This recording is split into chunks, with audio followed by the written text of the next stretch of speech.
Hello everyone, Santor here and welcome to a Life and Channel update, this one for June 2023.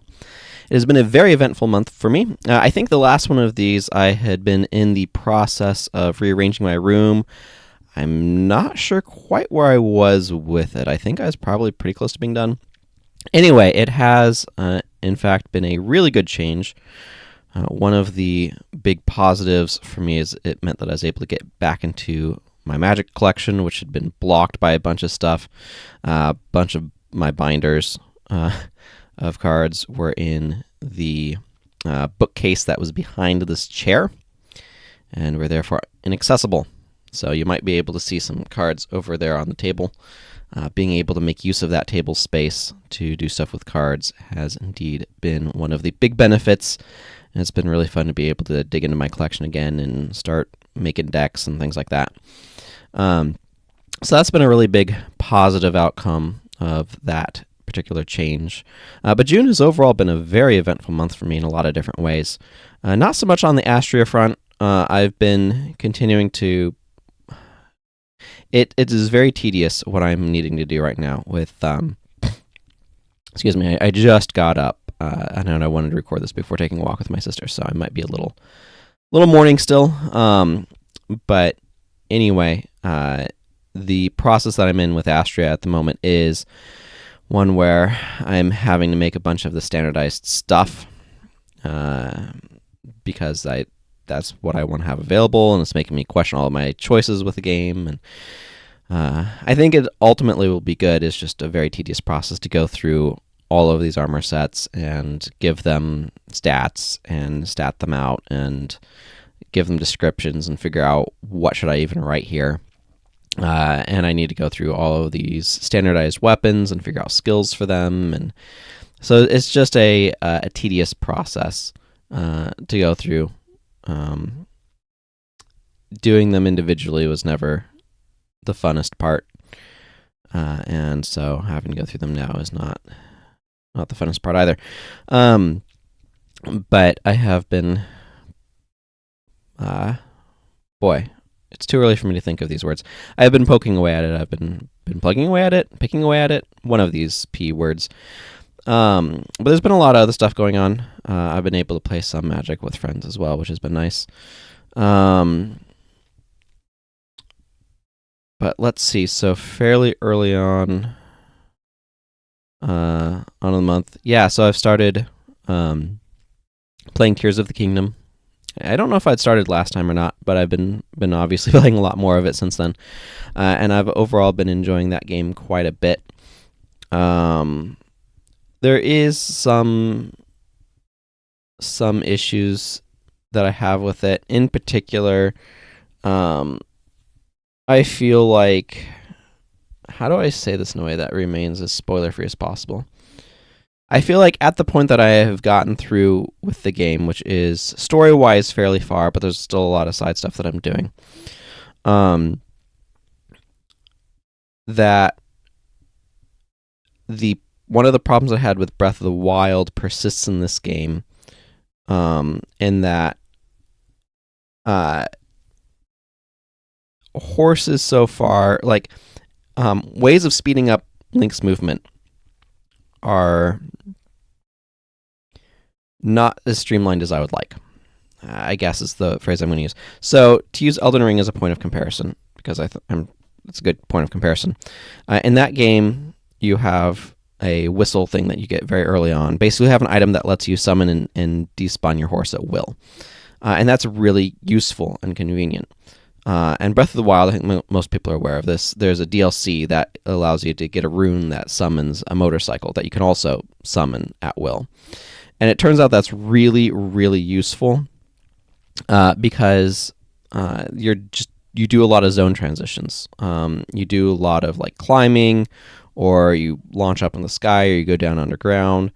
And your ability to bring a horse along is extremely limited in this regard. So that's something that is just a challenge because it means that I spend a lot of time running rather than having the faster movement of the mount. And the game world is large. So from a design standpoint, I wish that they had, and like one of the DLCs in Breath of the Wild also gave you armor that lets you teleport your horse. It's possible that they brought that back in Tears of the Kingdom, but if they have, I haven't found it. That would help to some extent, but the big way that you have added mobility is you can make vehicles, but that requires getting the parts together or potentially using resources otherwise on it, and for something that is also temporary, that can be a little bit of a feel bad to me, to spend resources like that. So it's just one of those things where I'm trying to, like, I'm overall having fun with it, but some of that mobility stuff is a little tedious. I probably have more thoughts on the game that I want to share, but that's something that I would save for a more dedicated video. I almost said vehicle. More dedicated video, because that's something where I'd want people to feel more opt-in on spoilers and things like that. So I'm not going to say anything more on that other than I have overall quite enjoyed it. I like the development of the lore and the discovery of the lore and what's going on with the world and the backstory and things like that. I like the fuse mechanic. I think that was a good way of keeping weapon durability while making it more palatable to players. Or at least I hope it is, but I think it's been fun. Makes it feel like you have a bit more control over what your weapons are and how good they are.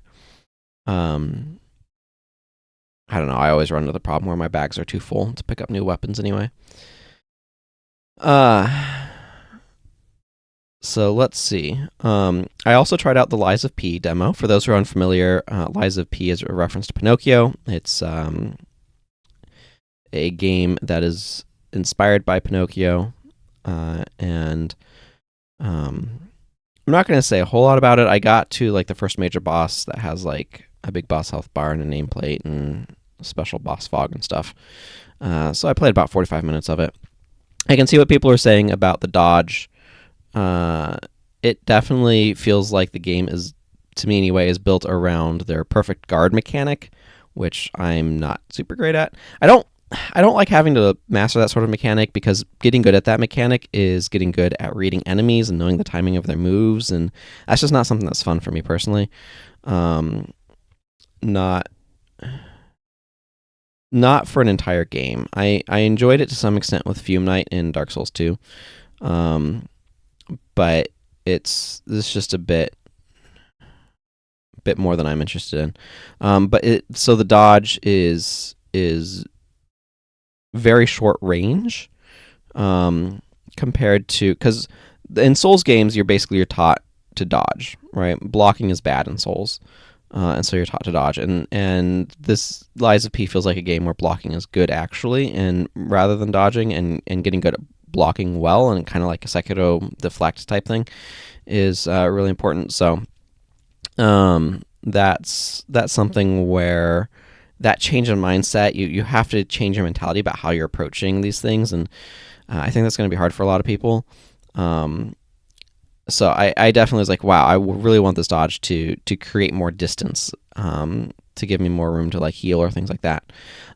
From what I saw in the demo, it seems like it has some really interesting ideas. I like what they're doing with the tool belt, where it's two smaller things to cycle through, and you can kind of instantly swap to one. At least I like that idea in theory. The Monster Hunter style needing to sharpen your weapons was interesting to see in there.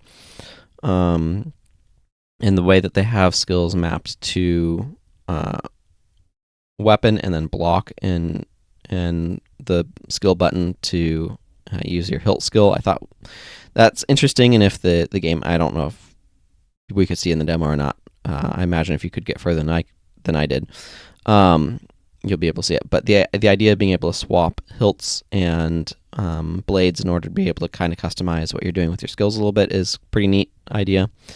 So I like that concept. They definitely reward you for attacking enemies by allowing you to refill your healing item when you're on empty, and charging up your skill meter. But there's just like, it feels like it's not quite my type of game. Like it's just by these small margins, but it feels like there's enough of them.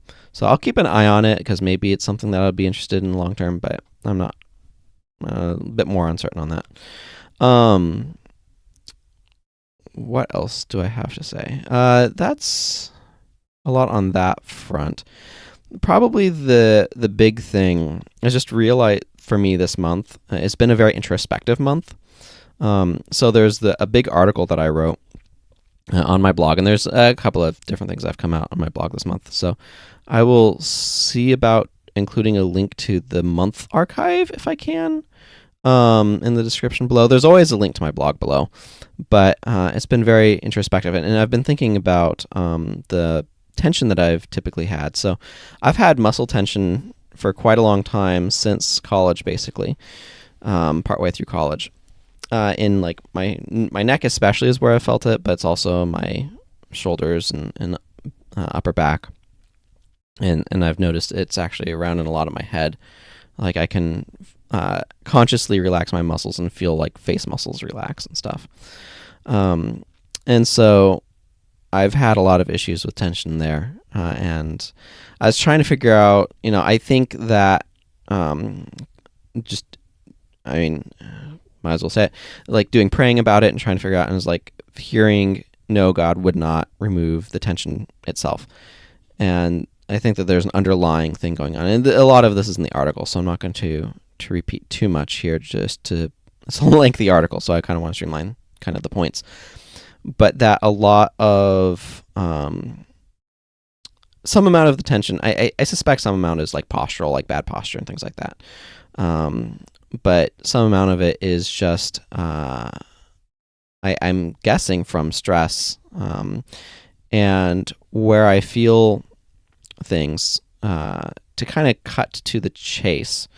I feel that, like, as a kid, it was really easy to meet what I perceived as society's expectations. And through this process of writing this article, I realized how much other people's expectations are something that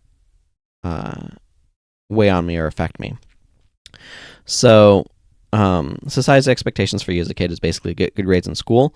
And I've been gifted with a brain that's really good at that sort of academic level stuff. So school is really easy for me. So it's easy to kind of meet society's expectations. But then as an adult, the expectations switched to spending a certain amount of your time on productive activities, which is a fancy way of saying activities that are done in order to make a sufficient amount of money to be financially independent. It's kind of where that is. And that's a much harder thing to meet. But it also kind of goes back to this worldview idea that I internalized as a kid, about people needing to be hard workers, but then not really knowing what hard work looks like beyond manual labor. So it's, I don't know, this is a kind of almost a language thing, but for me, words don't, like, for them to really have a deep meaning that I can understand, I need to connect them to an actual idea. And ideas don't necessarily get words by default, but it's much easier to talk about them if they have words. So I can have an idea, a concept in my head that's not connected to a word, but I can also have a word that's not connected to a concept. And when that happens, I can't really understand it. I can get the idea of what people are using it for and how it kind of is being used, but it doesn't mean anything. So an example of this for me is the word holy. For a long time, I didn't really understand what holy meant. I had no underlying concept to attach it to, so I could kind of get the idea of the instances in which people used it. But to me, it was like, but what does it actually mean, though? And I finally was able to connect it to an idea where it's an analogous concept to beauty, which is it's a sort of value tag that people apply to things that modifies their behavior towards that thing. So when somebody qualifies something as beautiful, it changes how they interact with it. They want to preserve it and protect it. They admire it. They enjoy it aesthetically, and this sort of thing. Like the way that people interact with something that they consider beautiful, like that's a value tag. They have placed this value of being beautiful on something and it modifies their behavior towards it. Likewise, when somebody considers something holy, that's a value tag where they treat it with a certain reverence and things like this, where it modifies their behavior towards that object. It modifies their perception of that object when they consider it holy.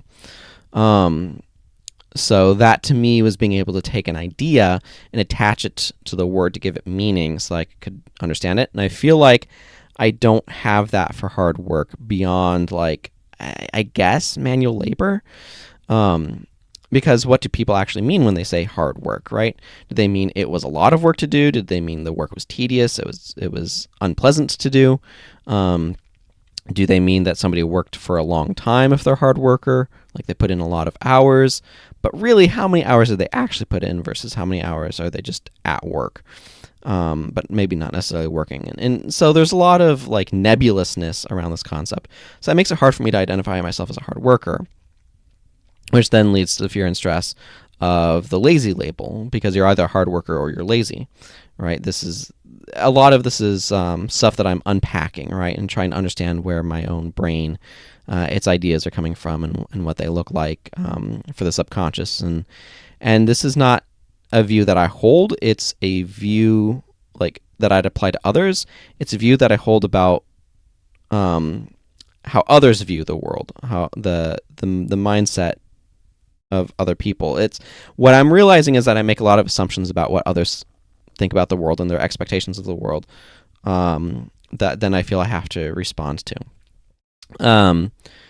So anyway, the lazy label is an absolutely terrible label to have. It is a curse in American society to be called lazy, because it means that lazy people don't deserve anything. They don't deserve any help. They don't deserve any care, etc. Like that is what has been presented to me. So I want to avoid the lazy label because it is a curse. But I don't know what hard work actually is because it's not connected to an idea. I don't know how to be a hard worker at intellectual labor, which is functionally what I do. And so it leaves me in this very awkward spot where I feel like I have to present myself as a hard worker, but I'm not quite sure what that looks in order to be accepted by society, and avoid the lazy label, but I'm not quite sure what that looks like. So that's kind of a summary of some of that. The other thing that I've just come to realize is how much fatigue plays a role in my life as well, where I'm just tired a lot. Part of that is the tension is just tiring. It just wears me out. Part of it too is I just don't necessarily sleep super well a lot of the time. And I'm not entirely sure why. I really probably should get that looked into, but something where I've not really accepted the fatigue exactly, and just realizing, okay, this is affecting me. This is a limit that I have. I just don't have as much capacity as I think I ought to have. And it's a difficult pill to swallow. And so is part of the reason why I'm not sleeping well tension, because I woke up the other day from sleep to go to the bathroom in the middle of the night, and it's like, wow, I am holding a lot of tension in my shoulders and neck and stuff. It's like, that's definitely not, doesn't seem like that helped me sleep well. I did sleep a little bit better last night, which was great, but at least that's how it feels right now. I did not wake up nearly as exhausted as I did the night before. I'd also wonder about sleep apnea, because that's a classic reason why people aren't getting restful sleep. So for those who don't know, sleep apnea is a condition where apnea comes from like a pneuma, like stop breathe. It's basically you stop breathing in the sleep, and your body kind of like surfaces you. So you pop out of sleep in order or begin to surface enough to start breathing again and then go back down. So it means you're not sufficiently going into deep sleep long enough to get good rest. I don't know if that's a condition that I have or not, but that's a classic reason why somebody's rest might not be as good as they need. There's also just this weird thing that I found where, here's my bed. This is the head of my bed back up here. And for some reason I slide this way in my sleep and I don't know what's going on.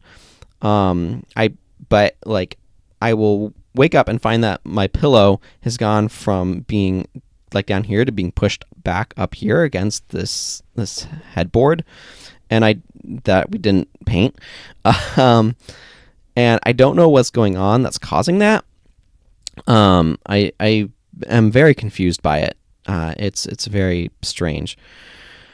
So anyway, all of that to say that my capacity for getting things done is not what I feel like it needs to be in order to be able to feel that I can identify myself as a hard worker, because of, I don't know, weird ideas floating around somewhere. And what is going on with my eye? I've got like a little bit of something in my eye, which is irritating me. Anyway, that's probably relatable.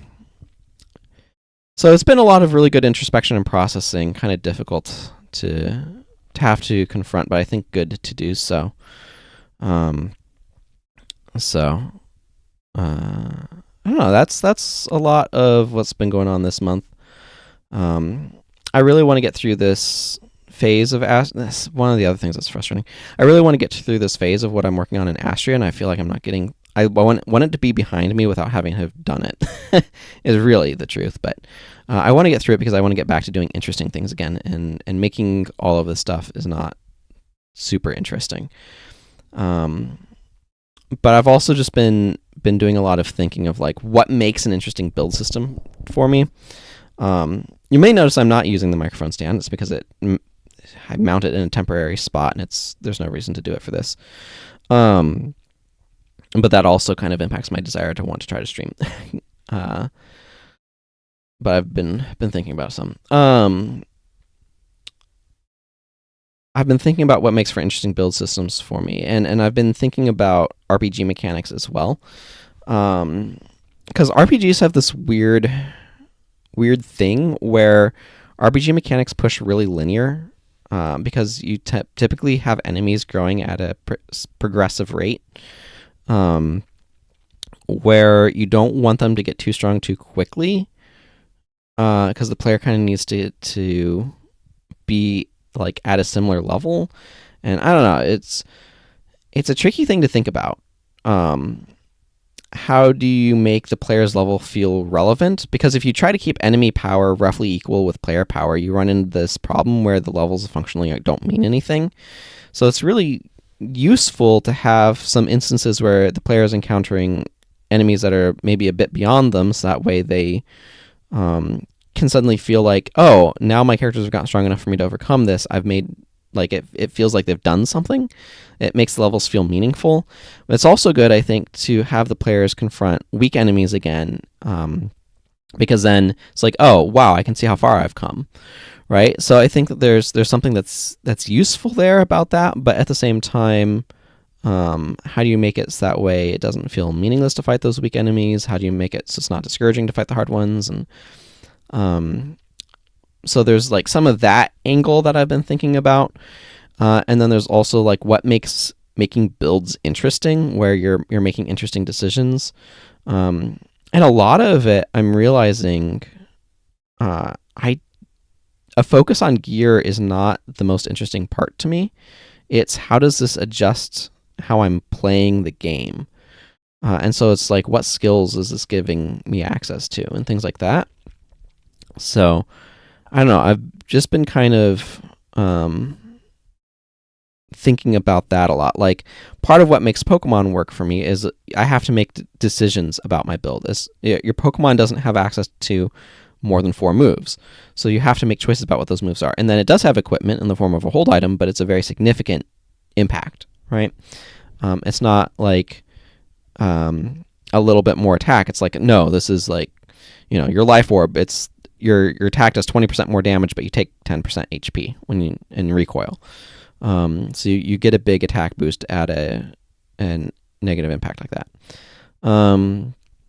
So it's something that I've been thinking about too, in terms of just in general what I like mechanically. So I think that's probably been long enough. This is almost 25 minutes. Probably will be 25 minutes by the time I finish wrapping up. One final thought is I realized that, boy, my wrist does not like resting directly on the table. And then I remembered I had these that I got when I got my purple mattress, and these make really great wrist pads. So Purple Mattress Sampler promo things make great wrist pads for in front of your keyboard. There, random final thought. So thank you all for watching. I appreciate it, and you take care, everyone. Farewell.